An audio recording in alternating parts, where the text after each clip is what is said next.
Hello, everybody. Give me a second. I don't know what happened.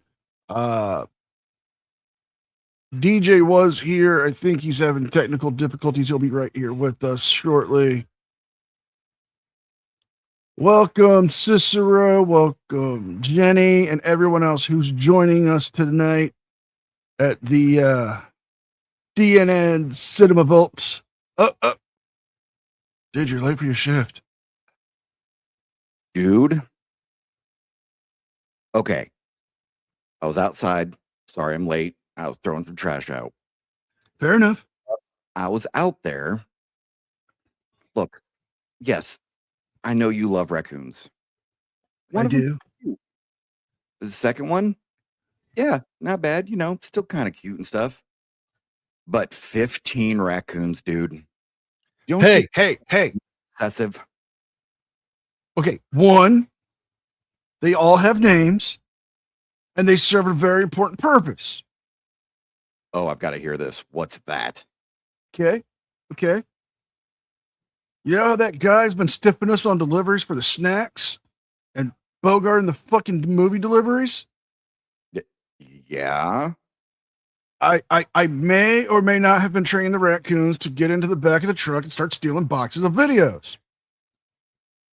But that just gives us more work. Well, who says we were going to put them out here? There's no way you trained them to do that. Oh, hey, I trained one to do this.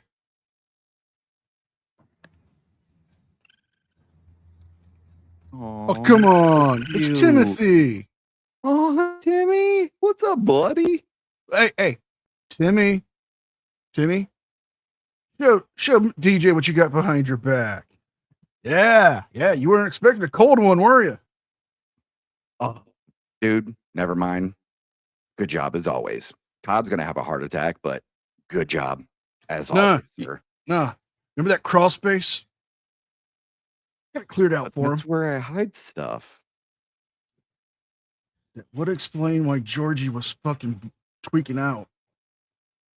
That just got to my blow again. Well, sometimes you just gotta have your own little area. But now I guess mine is infected with raccoons. Yay. Fine, we'll find him a new spot. We should build them a little house in the adult area. So they have something to pet while they're looking around. I mean, it would be interesting to see them wearing little vests and handing out sample bottles of lotion. It's adorable. Timmy, go get the boys and let's get some vests made up for you guys. No diddy.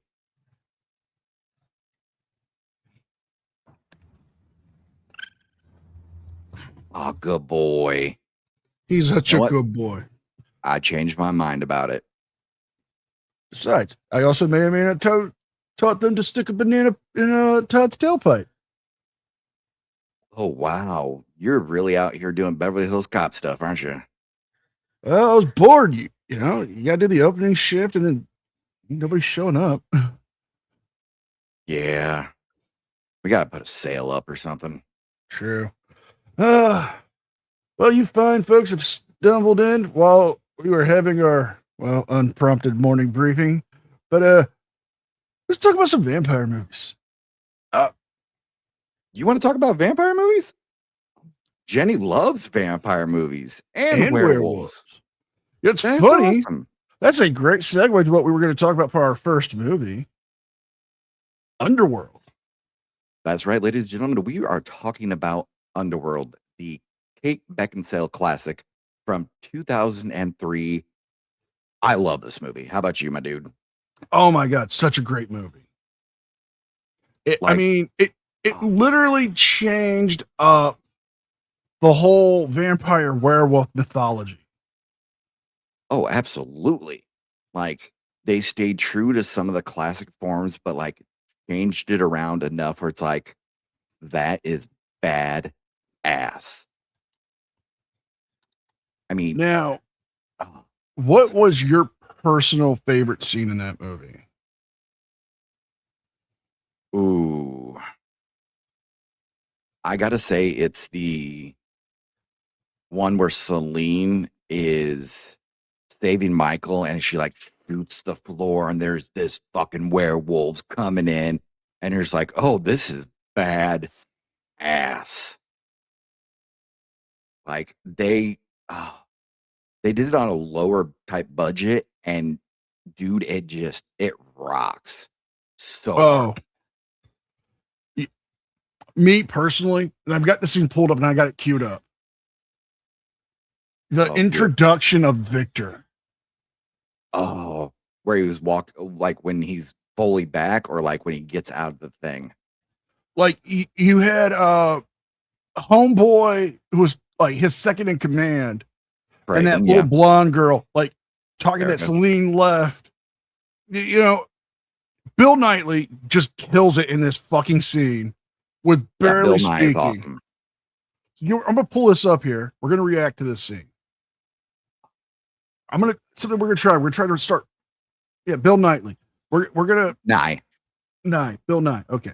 Not the science guy, the actor. Okay. So he's got the face of, oh, what the fuck did I just walk into? Like, it's so good. Too long. I mean, Like, that makeup alone is just fucking awesome. oh, so good. And then Now- you've got, you got Bill, just that pain, like, why? Just what am I doing? Like, why am I fucking here? Just, oh. Like, the production alone on this. I mean, you look at this floor and it's just so intricate and beautiful. And like, yeah, Victor looks horrible, but it's also so well done. You're like, okay, I get what they're doing with the tubes and everything. So fantastic. I mean, you brought up a valid point with the production, Oh, and I'm pulling up. I'm pulling it up. Their budget, because I know it was like a low budget. mm-hmm. Well, while you pull that up, I'll give a little insight to this whole thing. So this movie was directed by Len Wiseman. He was very new at this whole thing. So like the fact that he did this and just knocked it out of the park is just chef's kiss. This is written by Kevin Guro, Len Wiseman himself, and shockingly enough, Danny McBride, who went on to write another horror film, Halloween, which was a sequel to Halloween that had many Halloween that fucking timeline. That timeline is something we're gonna have to break down. Oh, dude. Fun fact: Kevin Guro, one of the writers, is actually the big, huge werewolf Raz in this, with that deep voice that just like sends shivers down your spine. Like, Okay, so the production budget for Underworld was Mhm. 22 billion. Well, 22 million. I'm sorry. like billion. Holy shit! Well, it's close to it. It's close. It's coming up there. Inflation. Okay, here we go. Box office financials. Okay, so opening week, it did 21 million. Which is There impressive. you go. I mean, that's impressive, man.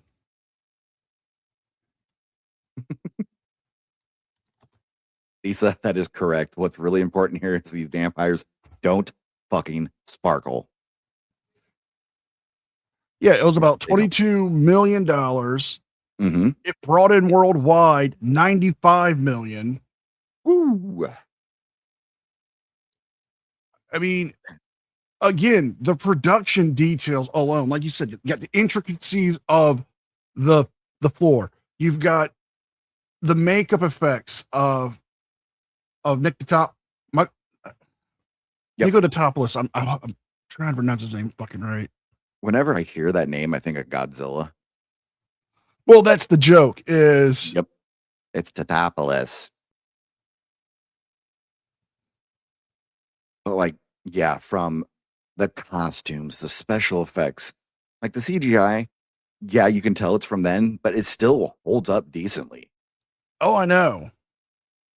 Like all the actors, like they got good big hitters in this. You're like, yeah, Kate Beckinsale, who was just coming off like doing English period dramas. Then you got like Scott Speedman, who was hot because he was in Felicity. Michael Sheen, amazing actor. Bill Uh, Nye, amazing actor. I just love the running joke that Scott Speedman kept getting was they kept saying, "When did the dude from Creed start doing horror movies?" Yep. But let's watch some more of this scene. It's so fucking awesome. Speaking of raging, I know. But no, you have such a great cast, and I mean such a great cast. You got Kate Beckinsale as Celine, and he was just selling it so well. oh yeah, absolutely. Like everybody's like, oh, look at her figure and that thing. It's like, yeah, okay, she's hot, we get it, but she's kicking ass. She's taking charge. She's like telling Craven basically to go fuck himself constantly. I'm like, yeah, get it. I mean, you have like the dream cast for a vampire movie, and when Oh you yeah, got people absolutely. doing that, those costumes, I mean, Jesus Christ. Like the guns alone. Yes, vampires suck. Thank you, Hank, for being a member for 33 months. We appreciate you over here. Yeah, Vampire Sucks was a terrible movie that was trying to be like scary movie. That's part of the Selsa Freeberg market, but no, I mean, think about the scene. You have that scene of Amelia waking, well, it's showing up to awaken Marcus, Oh, and dude, the you see second the movie with costume Marcus. that Marcus was the progenitor. Correct. Yes. Right. So you got Amelia in that fucking costume, that dress, and I mean, It maybe was I like should pull that beautiful. scene up. Give the boys my candy. That's right.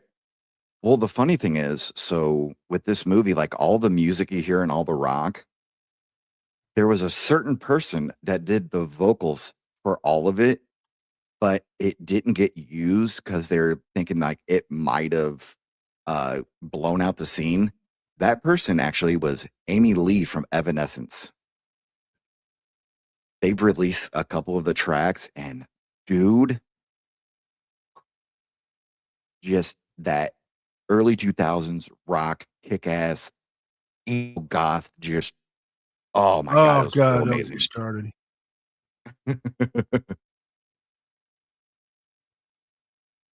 Okay, so I've got the scene pulled up. Go for it. Just look at the set design costumes on this. I mean, it's you can see Asses like Bill Nye does. that's one of the things. It's like it doesn't make sense. It's like you like we find out in the second movie, like she's this badass fucking fighter. He could Right? kick fucking ass. Like But yet, amazing. but again, you got the costumes, you've got the sets, all of it shot in fucking Europe. Yup. And they did everything they could to shoot in camera. Like, yeah, you have to do some CGI with the wolves and everything, but they made those costumes. Like that scene where Michael Sheen is running behind the car, they did that in camera. It was literally like a long piece of like cardboard or wood or whatever, and he's running on it while they're dragging it with the car. I'm like, that's genius. Cicero. Yeah, I know why you were watching that clip. I know why. I know why. Mm. Hmm. See how it is. Movie. But Oh, But that movie is just one of those underrated vampire movies. Like it people don't really want to call it a vampire movie. They want to call it an action film, but the I love what they did with it. I love the whole thing of the blood memories. Oh, dude, that whole sequence, and then when it comes up in the sequels, is just genius. The way they weave it in and out, like, oh, love it so much. And the characters are literally like nobody's like phoning in their performance. Basically, like You have a everybody gives good cast. performances. You have a cast who are willing to do fucking work. Absolutely. Like, oh god, this is one of those movies where I love this movie. I appreciate all of it and like the sequels it gave us. Like Underworld is fucking amazing. And like Michael's hybrid transformed makeup and everything and that what they did, absolutely genius. Oh, I know. And something I love about the sequels is they fucking turn the war against the vampires when it comes to the Lycans. I mean, like, okay, And they get the fine. humans involved. Yeah.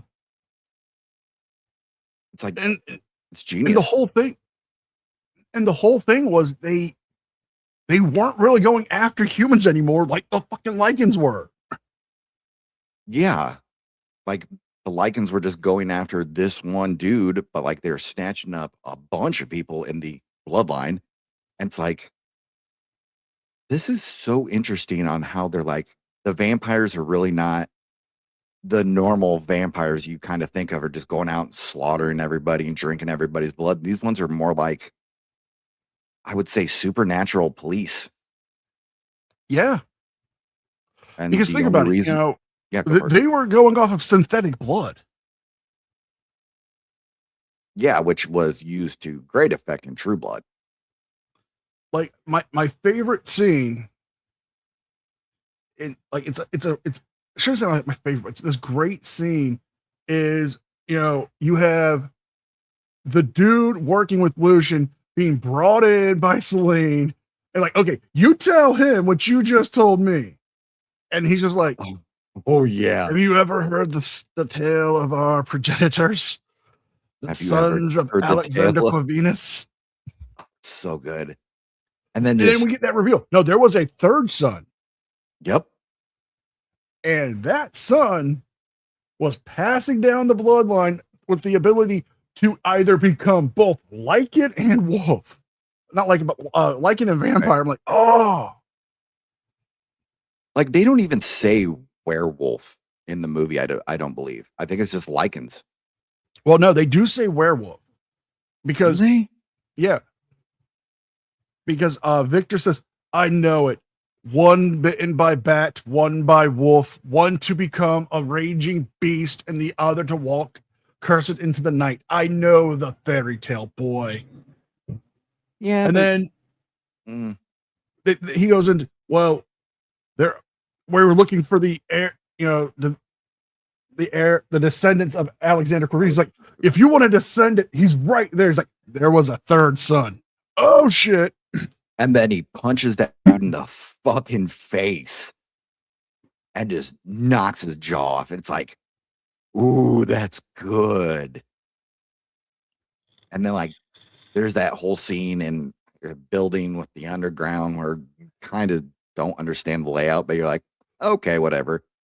And Victor just walks through like a pimp and just fuck out of everybody. He just jumps up, grabs a fucking lichen by the throat, and just snaps its fucking neck. Just like, oh God. Like that's so badass. But then he puts a bullet in Lucian, and we find out why this whole war started. And it was all because of fucking Victor. Yep.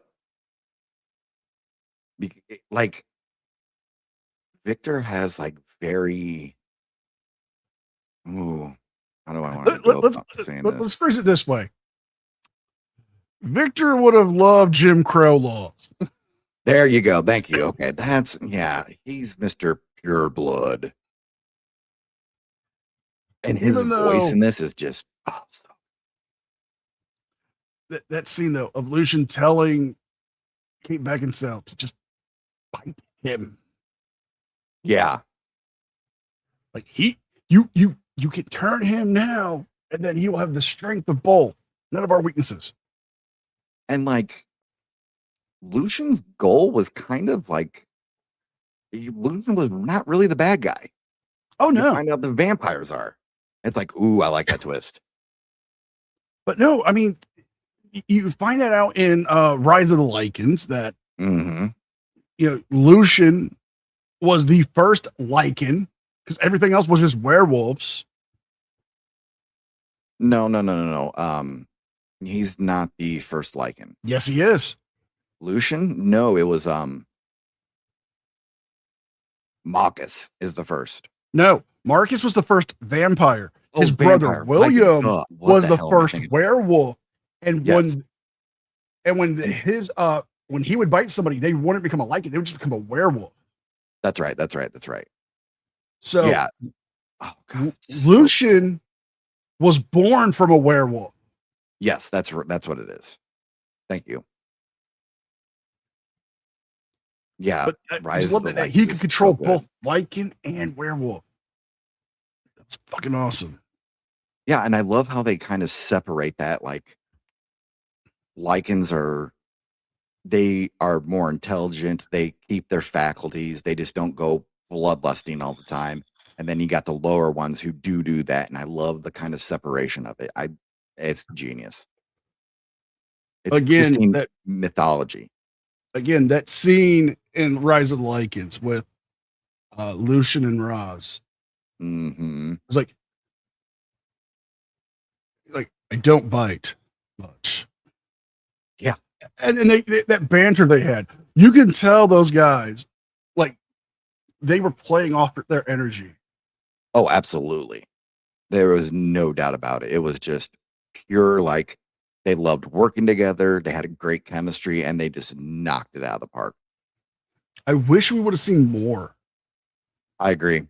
I would have loved to seen like different like wars and conflicts and such, where it kind of changes back and forth on who the good guy actually is, who the bad guy actually is, because it's all very, it flip flops. Everybody has their own different things, and oh, damn, it's so good.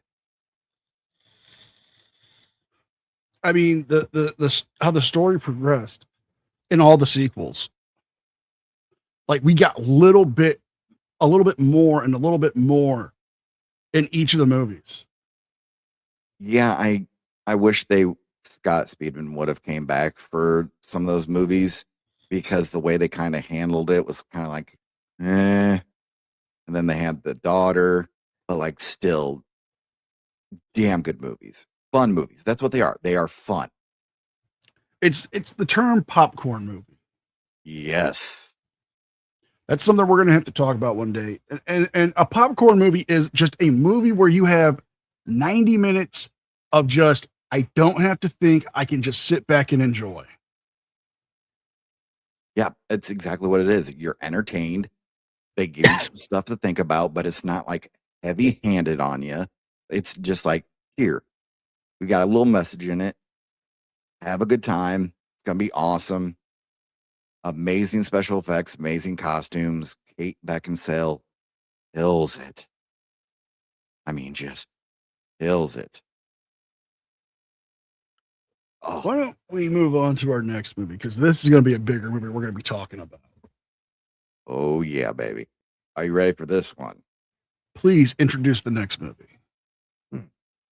So, in 1987, a couple of writers got together and they're like, I think we want to make a Western movie. But Westerns weren't really popping around that time. So they got together, talked to the company, and we get the 1987 classic. I think this is a classic. I think this movie is a damn classic. It is underrated, and it is called Near Dark.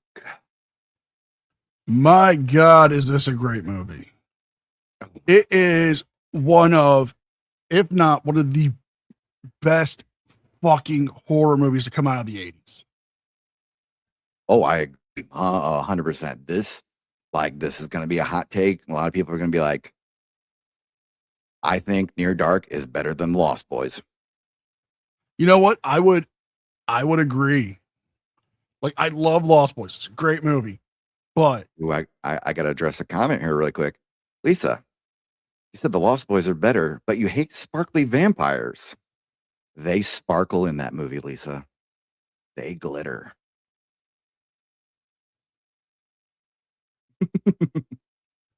Sorry, Nightwolf. We didn't need to make you feel old, brother, but I I I'm feeling you because Oh, 87, yeah. year I was born. But that movie was just so good.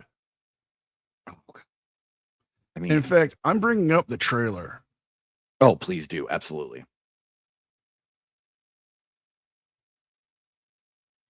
Like, this is coming off of like, so Catherine Bigelow is the one who directed it. She ended up actually marrying James Cameron. Oh, go for it, my dude. I haven't met many girls like you. Yeah, you haven't met any girls like me.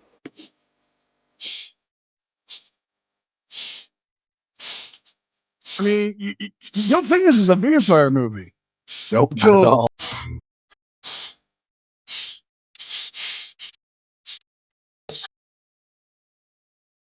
uh So good.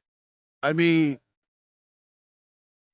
It's a so little slow to start, but once it gets to that point where they grab him and it just fucking goes like a freight train. Like the conflicts, the family, what it is to actually turn into a vampire and what you have to do. And oh, God. Yeah, we're going to have fun talking about this one. all right.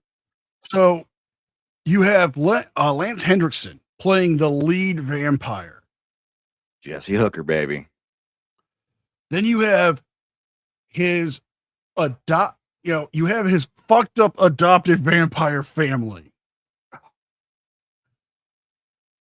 You have Homer, the kid, basically, who's going through some stuff. And that whole performance of the kid and wanting somebody around his age to be a vampire with, it's actually like sad and heartbreaking. Okay, now here's the crazy thing.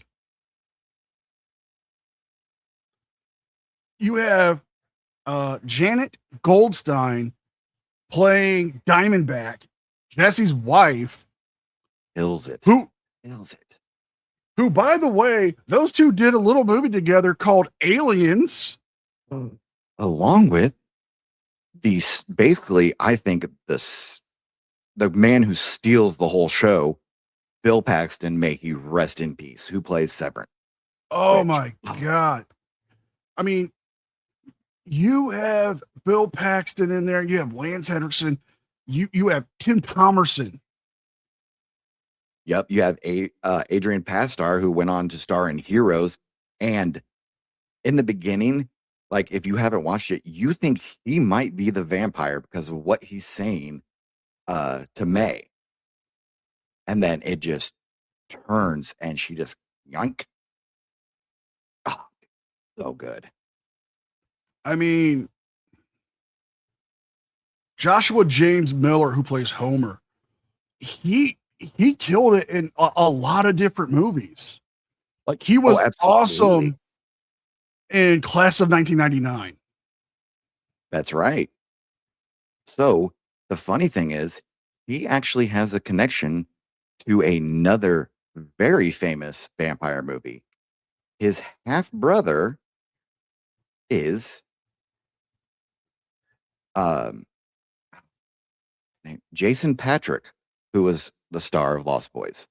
His dad is Jason Miller, who played Father Karras in The Exorcist. That is a dynamic family right there. So we can't talk about Near Dark without talking about one of the most iconic scenes in that movie. The bar scene, Yes. my man. And it just so happens I have it queued up. Oh, do you really? I am so shocked. I mean, I don't. Yep, but he doesn't do it over the top. He just stares at you and just has such conviction in his lines. Like he doesn't go over the top. He doesn't just like yell and scream at everybody. But like when he talks and he makes his point, perfect. He's got one day. After that, kill him. And I love that they do flip the whole vampire trope upside down where you can be cured of it. And that was mind blowing to me. I'm like, oh, that's interesting. I love the little nuggets of like lore that they leak out into that, which would Mhm. set up great for the first series. Of they get burned, and when I say they get burned, I'm not talking about the bodies get burned. Uh, the RV that they're rolling in I love B. gets like, okay, the guy's dad's called the cops. They're going to be looking for this. They're burning the RV, and you hear Severin just say to him, "Hey, man, this is just like that fire we started back in Chicago." Like, and that would be awesome to actually see because they're alluding to the Great Chicago Fire, obviously. I mean, like, how did they recruit Homer? How did they get Severin? How did he meet Diamondback? Who is fine in this movie? Oh Like, my god! yeah, some people are like, "Oh, I don't know if I like the main character in May and all that stuff," but like everybody played it very well. Like she's kind of little, you know, shy, doesn't know what she wants to do with her vampire life. You kind of see like she loves it, but she also hates it because there's no warm connection to anybody until, you know, She meets Caleb. yeah, exactly. Which comes off really douchey, and you're like, oh, I don't know if I like this guy, but like he ends up growing on you. And you're like, Well, okay, I root for this dude. it's more than that. He grows on you. It's you are him when you think about it. Yeah, Like he's literally the viewer. you are that person who, because we've all been there. We've all met that person at a bar, a dance, whatever, and you kind of Yup. got like that. Hey, I don't know where this is going, but this is going somewhere. And then And she fucking then, bites you and turns you into a vampire. And then it's like, what the hell just happened? I mean, one of the craziest scenes in there is the hunting scene. Oh, dude, this is so fucking creepy and genius, I think, about how they go about it. You're like, oh, they probably, like everybody thinks of the bar scene, but the most frightening one is them hunting and the way each kind of changes it around. It's, oh God. Ugh. I'm trying to track it down. I'm thinking I know what I'm going to have to do it. So you have Homer, the little kid, who literally just lays the bike on the ground, lays down. And guy comes by, it's like, oh my God, are you okay? Okay. Just switches and just bites him. You're like, oh, okay.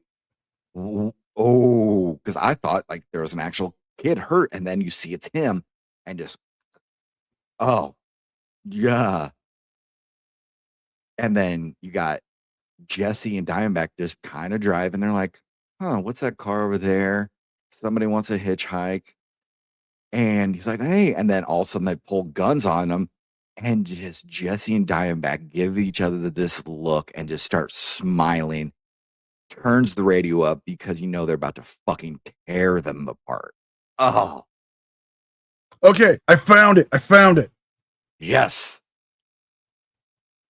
So here is just fucking balls to the wall. Like, you don't see this. All right. We have Homer. we have the bike. Let me actually take it back 5 seconds. Super gory with this movie too. They held back, and it was good until like they really needed to see the carnage. Love it. Oh god. Okay, so you see how Homer does it. You see it, he's playing off the sex appeal, the charm. Okay. So the first lady that you see that's kind of like, oh hi, blah blah blah, looking at him and giving him thing. So that is Teresa Randall. She goes to star on in Bad Boys and like the Bad Boys movie. She's in Beverly Hills Cop 3, Malcolm X. Like she's had an amazing career. Like everybody in this movie has been in some great films. I mean, you just have a random like cop showing up and it's freaking Troy Evans, like B movie actor legend. And you're like, whoa, what are you doing in this? I mean, think about this. You have Cajun Trucker, and that's the credit that Roger Aaron Brown was given. Yep. Okay. Here is just some of the movies he was in. So pulling up his IMDb, and let's see. He was a voice actor in Assassin's Creed. Ooh, who'd he play? Have fun. Davenport. Assassin's Creed Achilles 3? Davenport. He was in. Again, he's been in a lot of video games. He was in The Dying Light. He was in Assassin's Creed Rogue. Okay. Assassin's Creed 3. Told you. He was in Elemental. Seeking a Friend at the End of the World. Ooh. He's goddamn. He's been in some shit. He's been in episodes of House, Nip Tuck, Supernatural, General Hospital, CSI New York, Medium, Life, Saving Grace, which is one of my favorite shows, Criminal Minds, ER. I love ER. I mean, like, that's a hell of a career.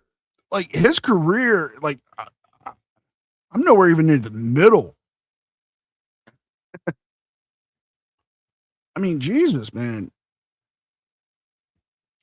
Like he was in RoboCop 2 and Maniac Cop 2. Meet the Applegates, Downtown, MacGyver, Alien Nation. Wait. You need to go back. Did you say The Guyver or MacGyver? MacGyver. Okay, I was about to say, like, he was in The Guyver. I'm like, dude, how the hell did I not notice him? He was in Cobra. Oh, dude, Cobra. I'm looking at this man's career. This man's got a career spanning the fucking 70s, man. Oh, god damn it, dude. He was in fucking The Crazies. Oh, wow. Like Bad Randall, a horrible TV movie. Yes, it was. Like yeah, he's been in a lot of TV. Like this cast was genius because you have the three that came off of Aliens who already have an amazing connection. Like each of them are still scenes in Aliens. Like, no doubt about it. Like, just crazy. And you just have all of them being evil and getting to play off that. It's just a lot of people sleep on this movie. They shouldn't. Didn't we just watch Nightbreed? No, we didn't. I think, well, maybe, yeah, we did actually. Yeah, we did. Yeah. Oh my God. Fuck yeah, we watched that one. Yeah, it's on the Rumble channel. Which, yeah, exactly. If you guys aren't aware, Monday through Friday, I know it's not always direct, but when with my schedule, I want to do something midday and I want to show my love of movies. So on Rumble, I have a Rumble account where I play fucking movies. Sometimes they're good, sometimes they're bad, sometimes it's just fucking cheese. But it's always fun. Like we have a blast doing it. Like you absolutely should come over there. Like, like can like NCR has a Discord, okay, and he posts when he's going to show all the movies and everything, and it's literally one of those things during like the day where you're just like, all of a sudden it pops up. You're like, man, now the day is going to get even better because it's just a fun time.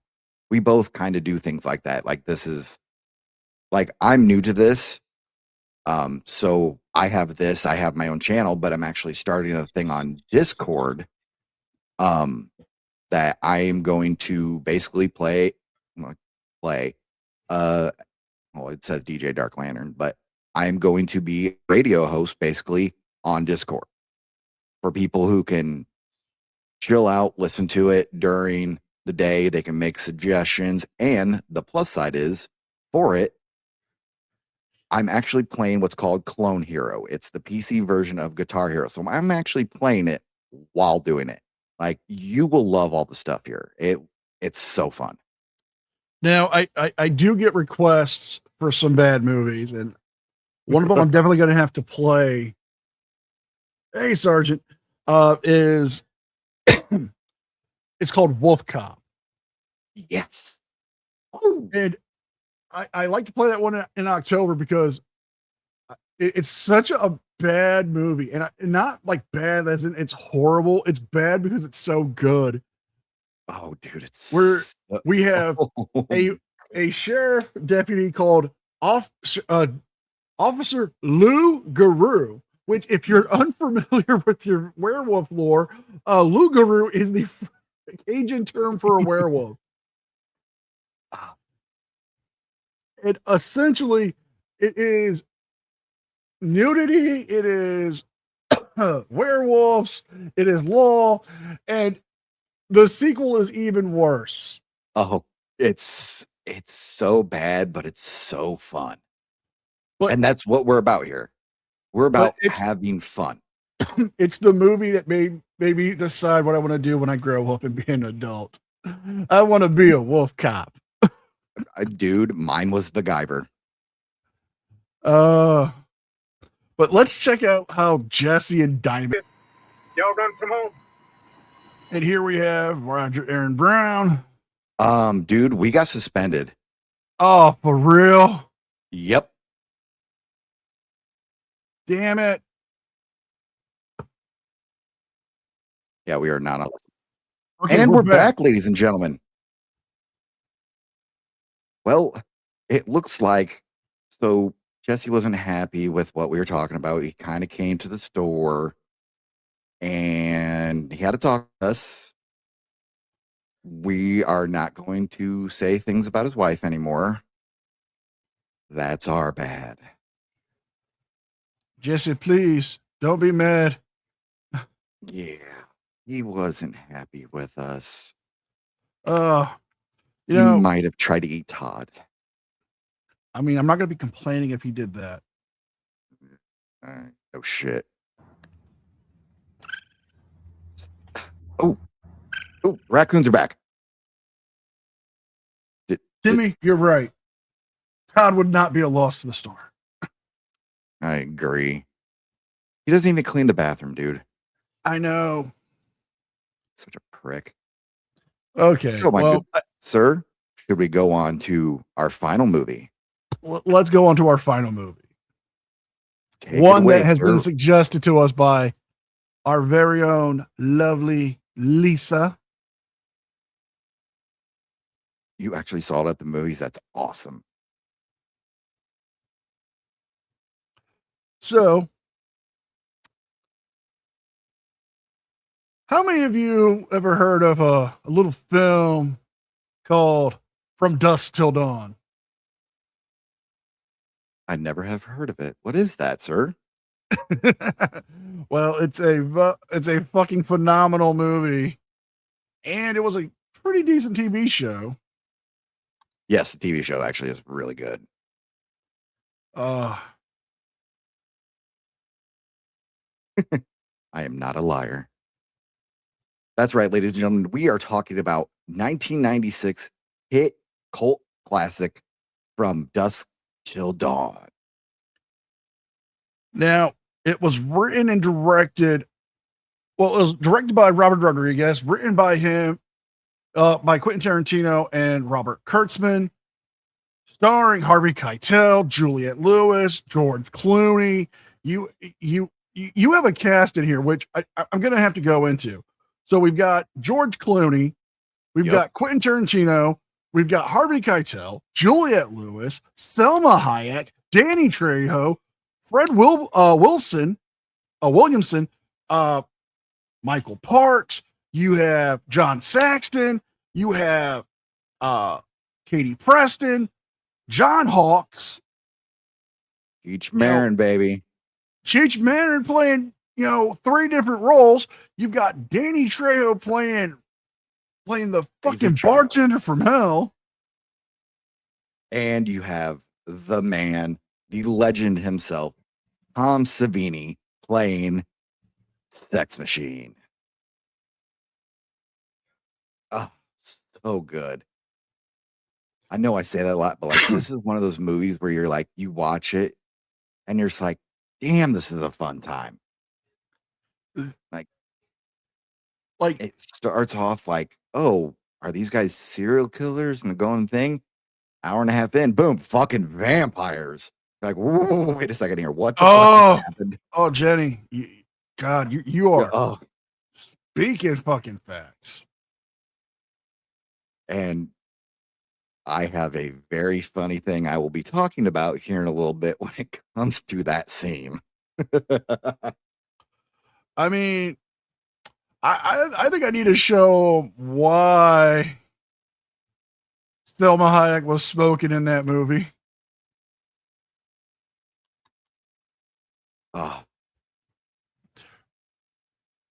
Where she played, oh my God, one of the best characters of all time. Satanica Pandemonium. Oh, mi amor. And the fact that like she went on to have just such a fucking amazing career, and she's funny. Whenever she's in a comedic role, she kills it. Oh God, she's so funny because she plays with the accent. She plays on how she looks, and she doesn't let that like be her main thing. She's like, oh no, I'm a good actress. I'm gonna knock this one out of the park. Oh, okay.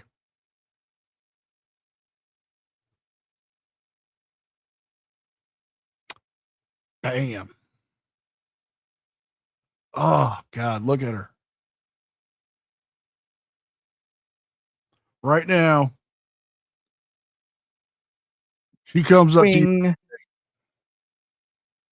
Do you lean into the bite?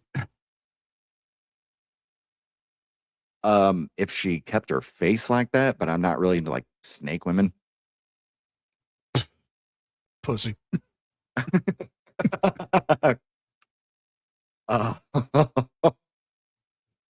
I mean, well, the thing is, like, the director had so much respect for her because she was in another movie before this that was kind of lower budget, and she was sticking to her guns. Like, hey, I have no problem showing my body like that. I don't want to do any nudity. And he's like, done. Not gonna happen. We got you. Like, I respect that. I mean, he does have a camera, but that goes to a different website.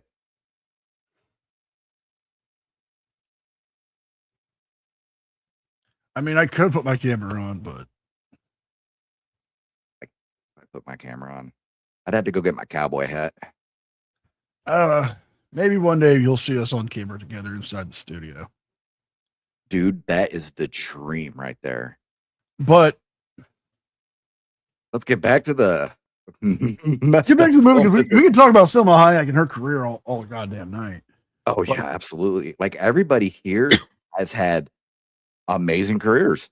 This is a stacked cast.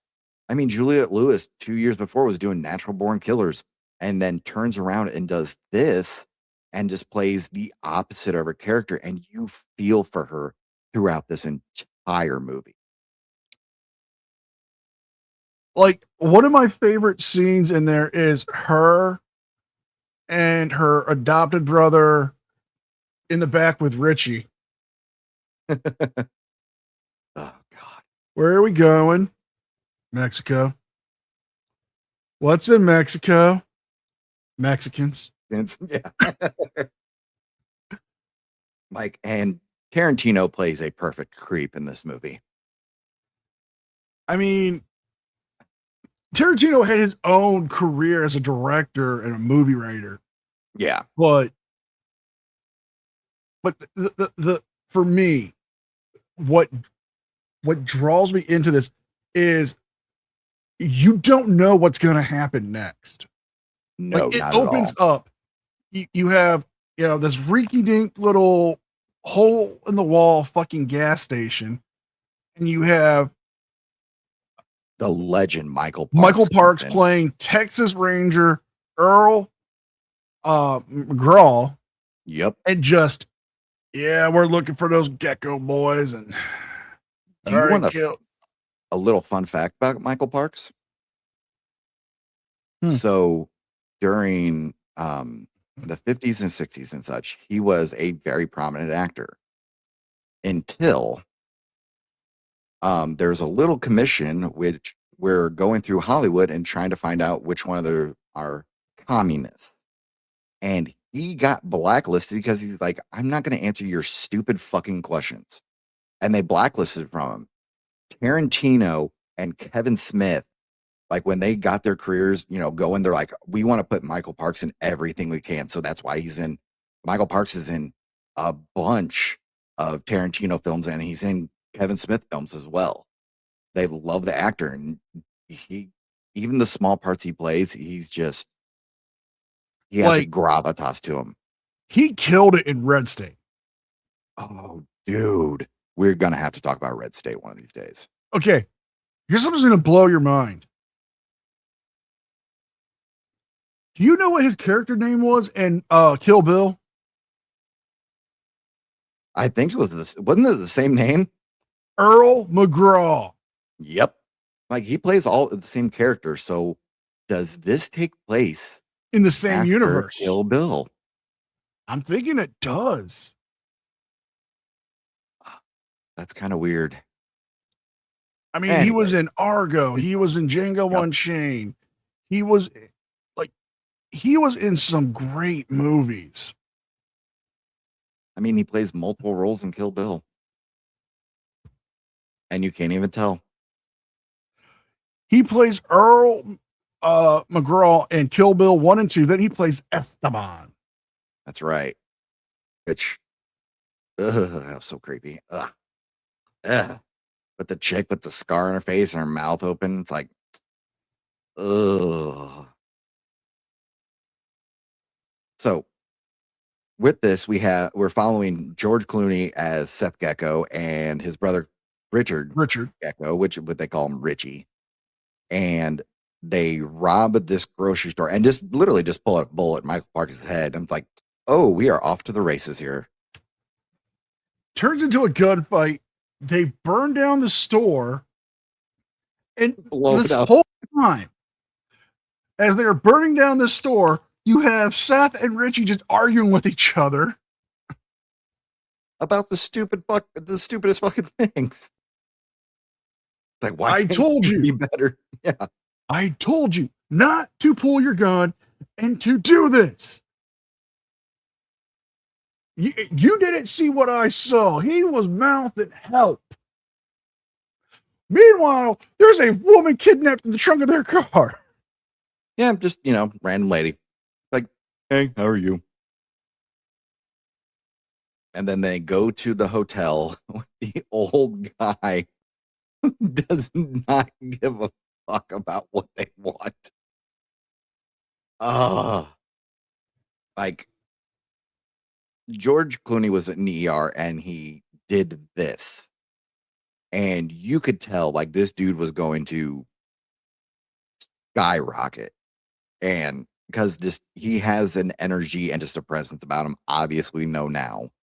But like in that movie, you're like, oh, is that the dude from ER? and who's the squirrely dude next to him? And just how they play off each other is, you got to give credit to Tarantino's writing. He writes great dialogue.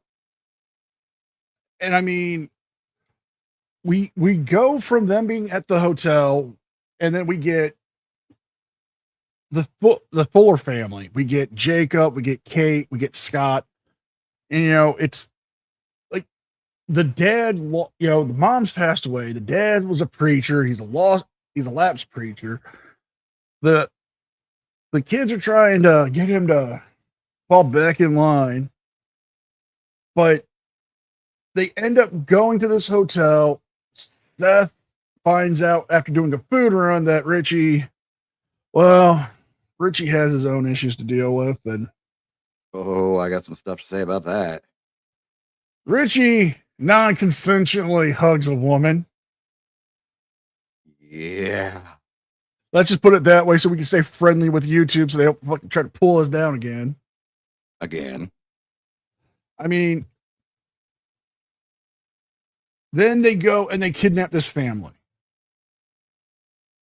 And this family is just,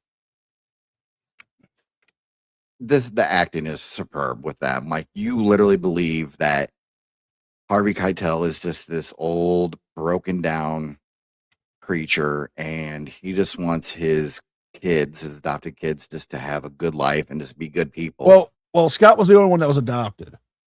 Oh yeah, you're right. God, why did I So- think of?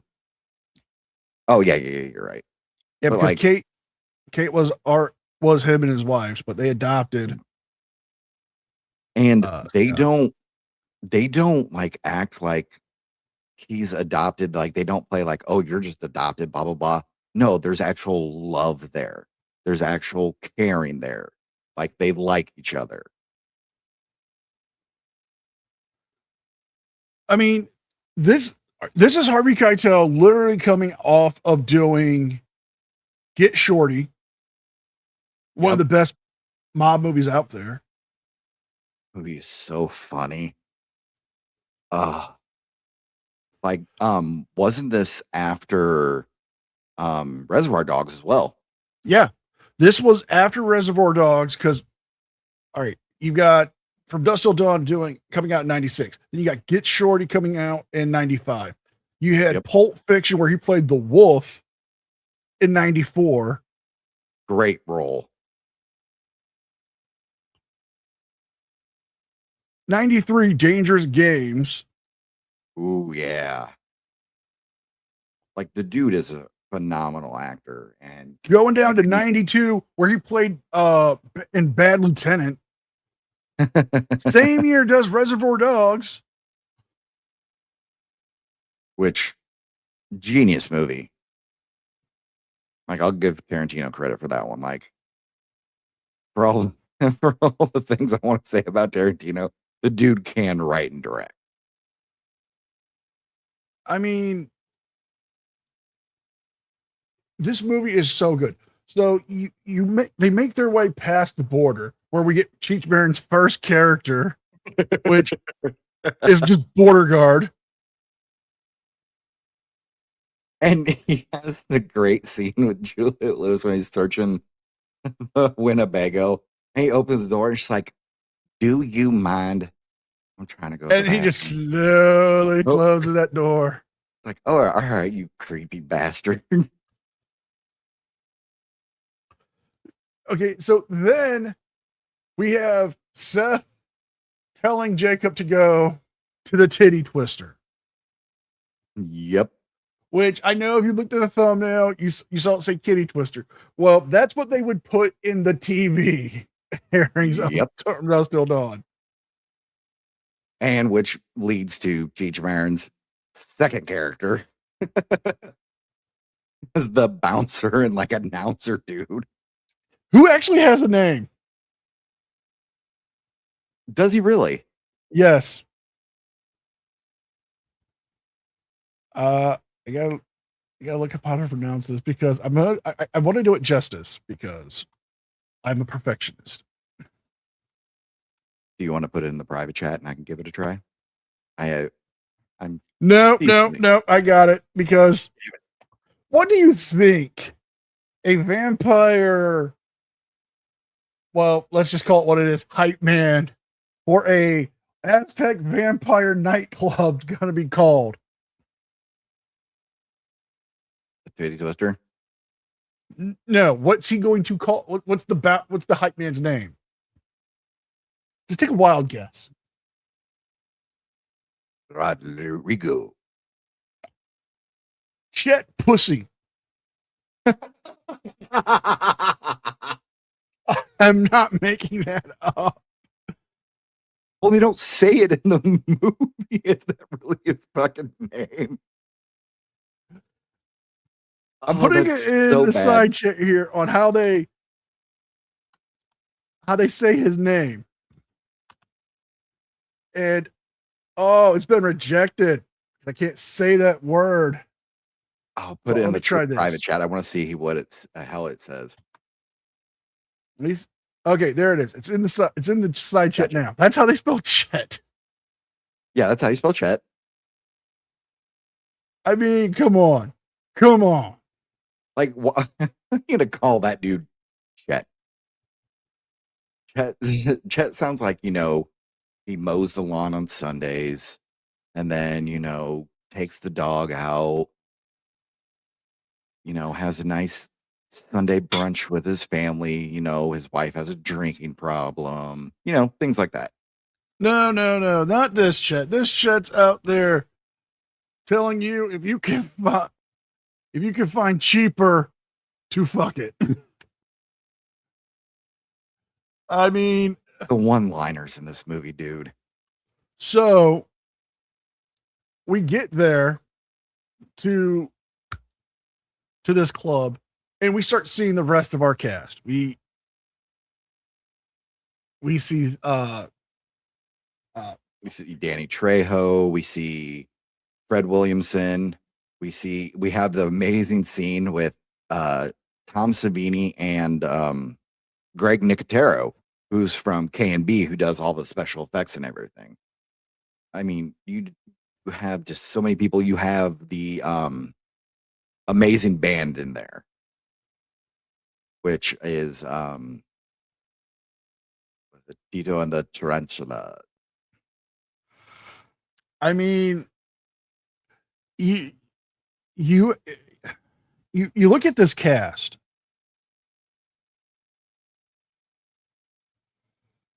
and you're wondering how the hell they did this. Yeah, like they made it really smart of not be like, hey, this is going to be a vampire movie. You're like, okay, they kidnap these people. They're at this weird bar. And this is when Harvey Keitel gives that like awesome, like that good speech. But there's a fun fact about that.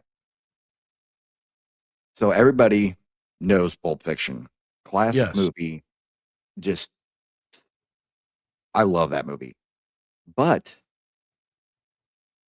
the Ezekiel speech from Pulp Fiction about the righteous man, that was originally written for Harvey Keitel's character Jacob to tell to Seth. Night, Wolfman. Night Wolf, You you have a have a good one, great buddy. one. Thank you for coming. We really appreciate you. But no, I just love the speech, that he has with Trejo. You say this is a trucker bar? If you'll look outside that door, you'll see that I have a all-in-one trailer that requires you to have a class 3 trucker's license, which makes me a trucker. And these are my friends. And he's like, all right, fine, I'll let you drink. Exactly. And like when Tarantino, not Tarantino, but when George Clooney and Harvey Keitel are talking to each other, and you can see Seth starting to actually respect him and be like, okay, I see where you're coming from. I see what you've done. I get it. And it's like, okay, yeah, this is this is good stuff right there. And then NCR hit us with the dance. Talk to me about it, brother. Oh God. So you have this band, which is an actual band that plays with Robert Rodriguez. Yep. And you get Danny Trejo coming up announcing Selma Hayek's character of Satanica Pandemonium. And you just hear this guy like, yeah, he's like, bow down, you lowly dog. I'm just like, oh, fuck. Damn, Trejo. Danny Trejo is a fucking legend. The crazy thing about Trejo is this, is every movie he plays in where he's playing like this bad guy or this rough dude Yeah. is totally out of character. Oh, yeah, absolutely. Danny Trejo's a freaking sweetheart. Fun fact about his tattoos. That woman tattooed on his chest and stomach is his actual wife. Yep. That's And- love right there. And I think it's somewhere mandatory in his contract that he has to show that tattoo off in every movie. Olale. Let's see my chest. Then we get the dance where she is just dancing on the table. She's got this big albino like python just Yep. dancing with her. And then she gets Which- onto the table and she is just dancing. She picks up the bottle of tequila, Oh, takes here we a go. swig off of it, puts her foot into lip distance of Quentin Tarantino and starts pouring the tequila down her leg into his mouth. Now, DJ, I know you wanted to talk about this part particularly. Let me clear my throat here. Okay. So this is a rough bar. It's not a very clean bar. She's walking over things, dancing, everything's sweaty and stuff. And she sticks her foot in his mouth and pours that. Sorry. No, dog. You can't do that. You got like other people's dirt and stuff rolling into your mouth and just, which leads into the other thing. Quentin Now- Tarantino's obvious foot fetish. He literally wrote that for himself, and there's multiple shots and everything in the movie. It's just like, Can we do Yeah. this take again? yeah, it's like, yeah, dude, we get Quentin, it, dude. Quentin, we've shot this like 5 times already. Yeah, but I don't think the lighting's good. It's like, Fine, uh, fine, we'll do one more. yeah, everybody in the chat's like, ew, ew. Like, right? Nobody ever thinks of that. Now, let's be honest. This is from an outsider's perception watching the movie. Now, if Selma Hayek did that in front of me, yeah, I'm not a foot dude, but I'll take a drink. yeah. Yeah. I mean, no disrespect to Selma Hayek. I mean, I love her acting. She's a great actress. She has range. Oh, absolutely. I mean, Frida alone, where she plays Frida Kahlo, amazing performance. Her in Desperado. God. And then she was in The Vampire's Assistant, where she played the bearded lady. And she has that range of just like, she can play comedic, she can play serious, she can play horror. It's Dogma alone. Yep, Right. 100%. Yeah, Matt, great point, dude. Oh, yeah. Her and Dogma was so funny. Especially with her talking to Jay Silent Bob. Oh, those weren't just tits you just rubbed in Jay's face? Hell, you don't need tits to be a woman. Hell, the fat one's got tits. Tits, yeah. But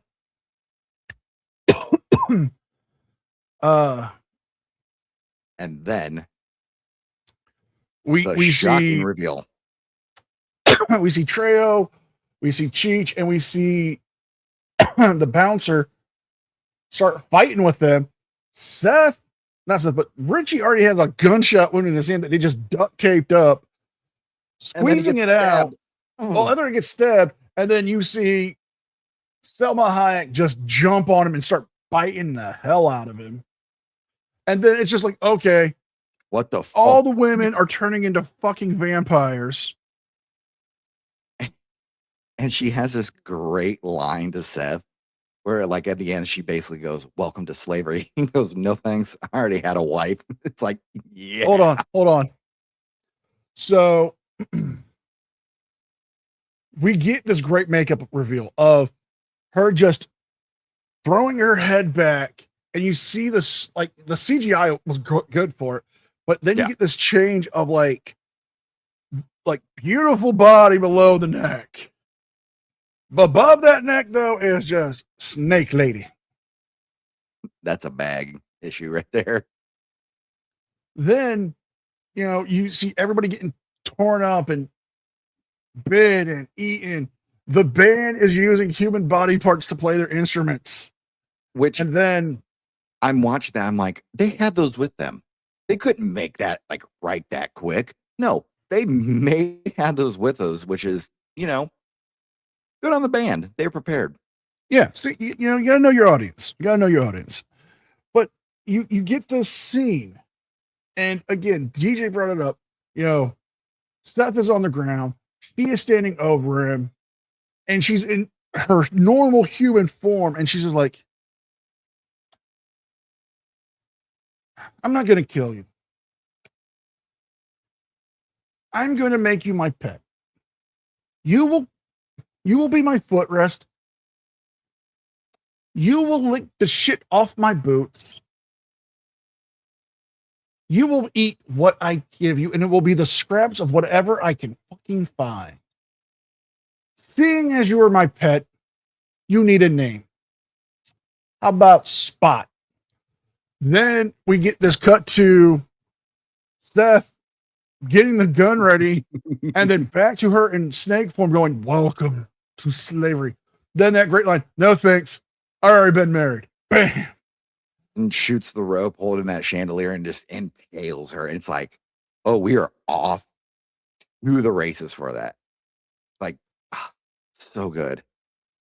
Okay, then we get, Sex Machine, we get Frost, we get Jacob, and we get Seth. Like, okay, we've done kicked some of these vampires' asses. Guess what? We got to take care of the fucking band now. Yup.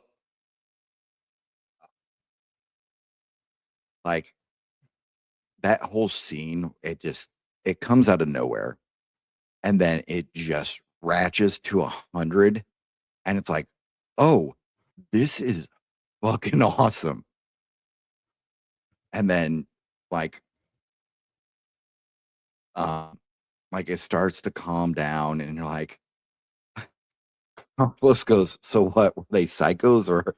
And Seth No. just- That comes at the end. So That's right. they're like, okay, these are vampires. And Juliette Lewis and Scott and Frost, Sex Jacob. Machine, Seth, Jacob, they're all like, okay, we're dealing with vampires. And Seth's And then line. Seth has this great line. Has You wanna anybody do it actually or- read a book about vampires? And then you have Tom Savini, like A Time Life. Like that little nod in history of Time Life books. Which would be like Daily Mail now or some shit like that. Yeah. So they're like, okay, what do we know about these vampires? We're gonna go with what we know about these vampires. So they start staking the people in there. Yep. Turns out Sex Machine gets bit. He starts turning. He bites Frost. Frost starts turning into a vampire. They bust. They Everything bust busts through the in. bar, and you have Seth, Jacob, Scott, and Kate missing just one. going into There the you go.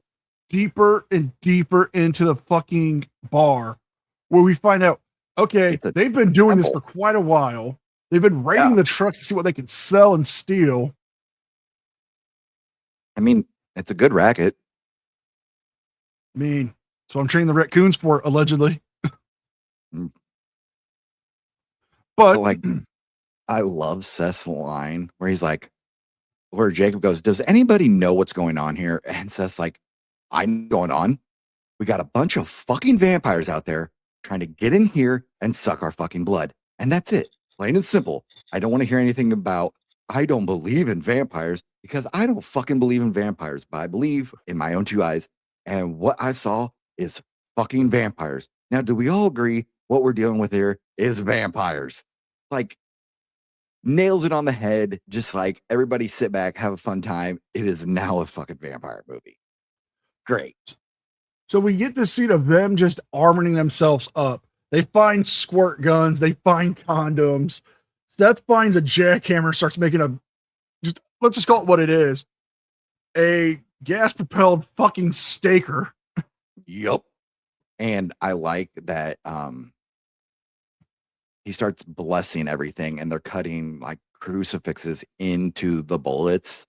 Like, that's a very smart way to think about it. So we find out that Jacob got bit at some point, getting into the depths of the bar. Yep. And he's is. got this heart to heart with his with Seth and his two kids. He's like, "Look, I am technically undead right now, but while I am still conscious, I will do what I can to help you." It's Now- so fucking sad. When I turn, I need you to promise that you will kill me. Seth, like, got it. I'll do it. His kids don't want to do it. Yeah, and like, you see the respect there that Jacob and Seth actually have for each other now. Where originally it was like, this is a fucking kidnapper, blah blah blah. But like, what they went through, the stuff they've talked about, and the conversations they had, there's a respect there. And like, he looks at him like, I love it. I wouldn't say it's like a father and son moment. It's more of like a war buddy thing. Yes, absolutely. I mean, you had Fred Williamson talking about Vietnam. Hell, Savini was in Vietnam. It's Then Yeah, you Lisa has got a- him talking to the kids, and he's got the Oh. gun to his head, and he Mhm. tells them, "You got to the count of 1, and I'm going to do it." And he's counting down from like 10, Mhm. and by the time Kate says fine, she'll do it, he's at like 4 seconds, and he just goes. This guy's like, "You've got 4 seconds. That's less than what she had." Yeah, They- and just They go in and they have this last stand. Scott gets taken out.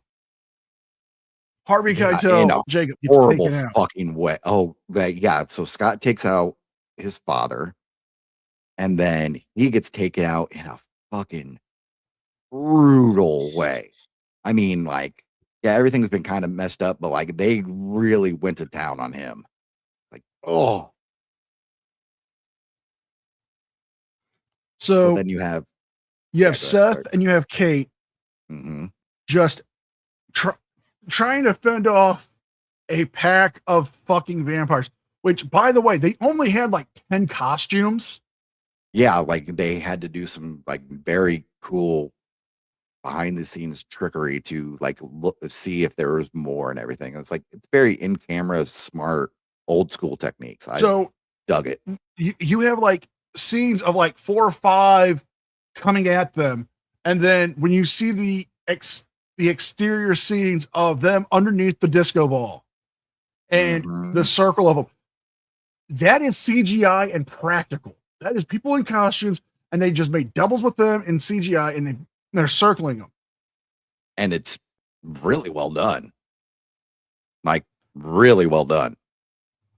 So they're firing the gun off, and they're hitting, and they get the beams of light in, and then you hear Carlos banging on the door, and then out of nowhere, they bust the door open. The light hits the disco ball, and so the ball is spinning now for some fucked up reason. Yeah, 'Cause it like wasn't that's spinning before. yeah. And it's just pretty much a Death Star of fucking Yeah. sunlight hitting them. I mean, it's smart. It's very smart. You got to give Tarantino credit for that. And we have to do this. And I'm sorry, but I'm calling dibs on Seth. Oh, you fucker. Fine, you can be Seth. No. I gotta pull up the line to make sure we do it right. Why? Out of all the godforsaken hellholes in this country, did you pick this place? One place just as good as another. Have you not been here before? Where is it? Oh my god, I lost it.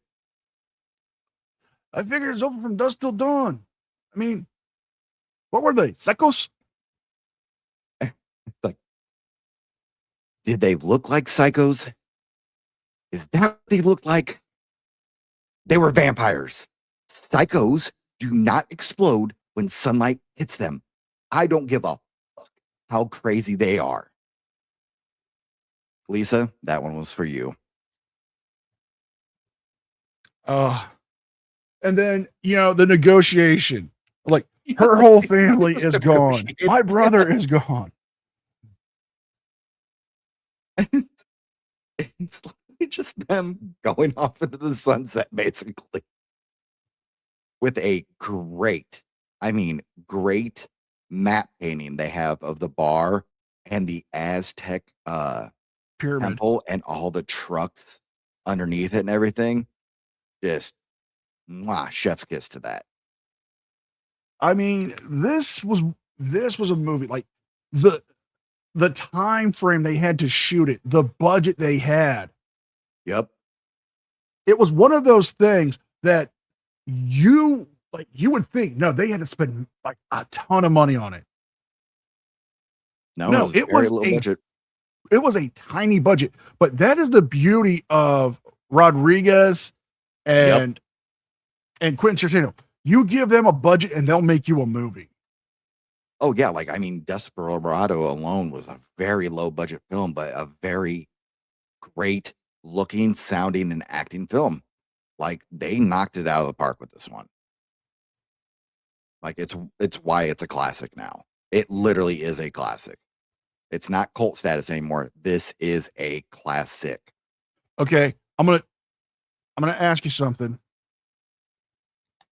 Do you know what the prequel? What's in the Mariachi movies? Do you know what the first one is? The El Mariachi. Yes. El Mariachi was the first in the trilogy. Mariachi, yeah. And Then you fun get fact about that. You get Desperado, Mhm. and then you get Once Upon a Time in Mexico, which was not too bad actually. I loved it. Yeah, it was Johnny Depp was Johnny Depping it up in that, so it was like, dude, bring it down. Deputy Tuttle, how the hell are you doing, sir? Good to see you, Deputy Tuttle. Yeah, the funny thing is, so that band is in all of them, and actually is it Desperado? But the lead kills the lead singer of the band like they do in this movie. It's kind of like one of those nice little callbacks. Okay, I can actually answer this. He can. 'Cause you know why? I am a Mexican. I'm not. Well, not with that attitude. You're a gringo, but you're a good gringo.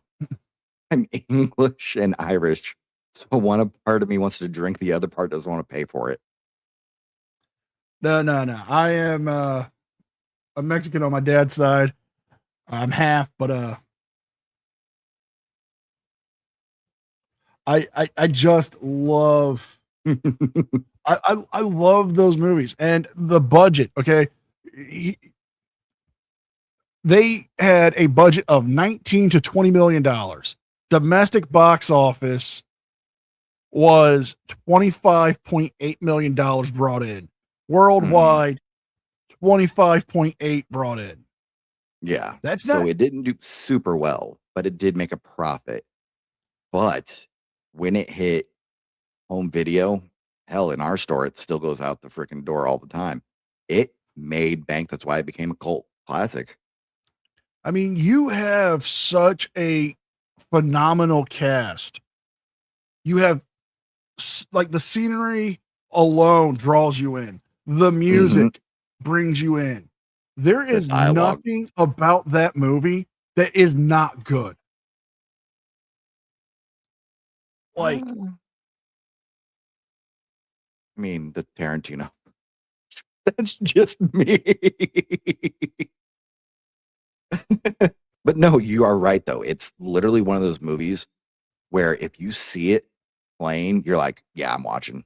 Absolutely. Yeah, like it's Matt, I am so fucking mad at you with that one, but I want to laugh still. oh, that's great.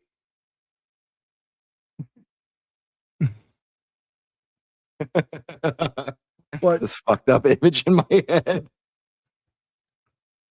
But no, it's just you can't look away. There's Correct. nothing in that movie that takes you out of not wanting to watch it to completion, Correct. which is especially- rare. Oh, 100%. Like, even when it's like, there's no action playing, like, there's no like intense scenery, but like when they're just sitting down and talking, it's still riveting because the dialogue itself is just so good. Like you can honestly just close your eyes and just listen to the dialogue, and you wouldn't know. Like you wouldn't know what was going to happen next.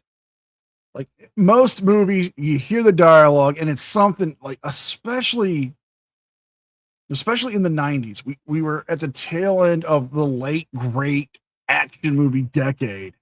Like the 80s, that 80 to 89 was the decade for fucking movies.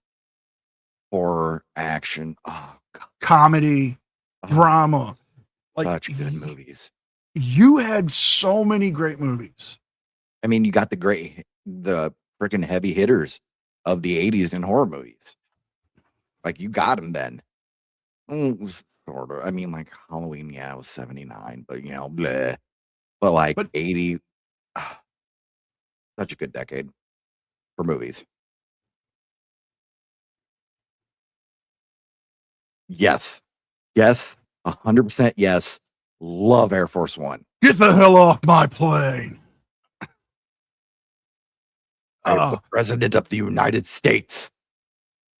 But no, you if you look at it, you had the rise of Stallone, the rise of Schwarzenegger. You had Steven Seagal putting out movies. Yeah, Steven Seagal is a fuckwit, but damn it, he still put out some decent movies at the time. You know, Somebody, there's an edit on YouTube, and it's just scenes of Steven Seagal running. And it's fucking hilarious. But think about it. You had Patrick Swayze in Roadhouse and in Red Dawn. Red Dawn, dude. Holy shit, that movie fucked me That's up. a movie we're gonna have to talk about one day. Oh, but we're just gonna go Swayze one of these days. Get your hand off my dick, buddy. Like, and the comedies alone also in the 80s were just like, you have literally one of the greatest comedies of all time coming from the 80s, and that's Spaceballs, baby. But that's the thing, is the 80s gave us such great movies. We got the one-liners in them. But then, you know, as we're getting into the 90s, we weren't getting those movies like we were just getting these movies, and they were so predictable. Oh, 100%. Absolutely 100%. Because the people that were now directing in the 90s grew up in the 80s, and they took those influences, but they let those influences define their style and actually didn't come up with anything of their own. I mean, thank God for the mid 90s. Early 90s, we were not getting those good movies. We were just, No, we yeah, there were was some not. hit and miss, There was a lot of schlock. but we got good movies later on. And I just have to just, Go ahead. when it comes to like truly independent movies, we weren't getting them in the 90s. And then we get something like this from Dusk Till Dawn. Yeah, it had a bigger budget for an independent movie, but they put every cent of that movie to work, And it you can shines. see it. It's just, I can't stretch it enough. It's one of those movies where if you want to get started in the works of Rodriguez and Quentin Tarantino, you start there. Oh, 100%. Absolutely. Absolutely. Like, and Rodriguez, I love the fact that he's like, yeah, I want to do these vampire movies. I want to do these action movies. I kind of want to do my kids. Yeah. I mean, it's like, you know what? Respect. It's coming to that time where we got to start closing up. So why don't we Yep, give we gotta some close down the shop. recommendations? So, my recommendations for this week, which will end up being an actual video on my channel, which I call, which is, so I have a sub part of it that I'm doing now, doing shorter type things instead of this long format. My man NCR here has helped me out so much when it comes to that. So, brother, I love you for this. So yeah, at Last Chance Review, I put this up, but I also do short ones. The first one I put up was The Guyver. The next one is The Guyver 2 Dark Hero, which is getting an Blu-ray release 4K rendition. If you just want to have a stupid fun time with this action, goofy monsters, and just that 90s feel of let's just make movies, watch The Guyver Dark Hero. That is my recommendation for this week.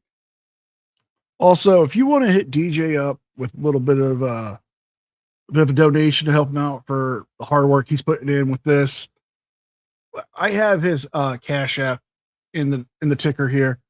Go to his channel, let's get him monetized. Let's get him up there. Let's get him the numbers.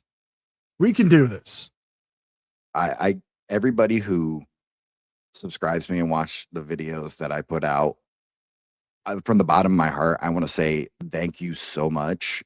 I've been wanting to do this for a long time, but I haven't had a chance. And literally, just out of the clear blue, my man over here, we were just kind of shooting the shit for an hour or two. And he's like, dude, let's just make a podcast. I was like, I've been wanting to do that for a long time. Let's roll. Although the raccoons are a little creepy. You say that, but you weren't complaining when they're bringing us beers. I mean, fair. Fuck. Fair. Damn you. I mean, it's adorable to see a little raccoon trying to open up a long neck with a. I love in the side chat they're trying to figure out what the hell we're gonna do next. You know, You will that's never something guess. we haven't decided yet. I mean, Yeah. I know we're talking to get people to join us when we do some of these. And I know we want to get Blue Bacon on at some point and talk about cop movies. Oh God, I want to hear his take so bad on just like, like Bad Boys or something like that. But I really want to hear his take about Police Academy. Mahoney. I'm just gonna sit back and just laugh the whole entire time because he's gonna kill it. Oh yeah. So my recommendation. It's a Nicolas Cage movie, Oh no. and it's related to the topic of what we were talking about today. The Vampire's Kiss. Oh my God. Yes, dude. Yes, absolutely yes. It is Yes. It is Nicolas Cage over the top playing a vampire on Wall Street. just chewing the scenery. That is a great pick, my dude. Great pick. I mean, it's not it's the first time he plays a vampire, but in this movie, it's just like we get this great line of like, I would rather cut my wrists and just stick needles in my eyes and jump out of the window than have to deal with this business deal. Thank you, Cicero, for posting a link to DJ's channel in the chat. I Guys, really appreciate that. please, go to DJ's channel, sub to him. Let's get his numbers up. Let's get his views up. Let's get him monetized. We can do this. But also at the same time, don't forget about my man over here killing it with his live streams, with his videos, all the stuff he does. Dude, you do not get enough praise for all you do. And from the bottom of my heart, dude, I love you for that. Perseus, I really appreciate that. Seriously, really do. It means a lot to me. I mean, like I do a lot of stuff. I am on like if I tell people what I actually do, Dude, they would not believe it that I'm doing this. I really don't share my personal life, but not only am I a content creator on YouTube, and I run the main channel here, the NCR News Network, but I also run my movie channel, which I do reviews and I'm posting this on there too. I have the Rumble channel where I do the movies throughout the week. I am so also much a fun. caregiver for my mother 24/7. So I am always working. I'm on really cool news. Yeah, dude, Every night. I'm proud to call you a friend for all you do, sir. I really am. So I make videos every day. I don't take a day off. Holidays. I think the last time I took a day off was when I got the C virus. Is that related to the T virus? No, but it did come out of a lab somewhere, allegedly. But I that was the last time I took a day off. I literally, yeah, man, I have the worst boss. My boss is an asshole. Yeah, But and he's dancing around in this weird outfit. I don't understand it. something about flamingos and religion. I don't know. I don't Yeah, no, but weird. but no, I do this because this is something that got me through the pandemic and I love doing it. I get a chance to make good friends. I get a chance to do something I love, make some money from it, and I get to help people. I've helped other channels. I love helping other channels because I know what it's like to struggle to get out there, and this is something I just truly enjoy doing.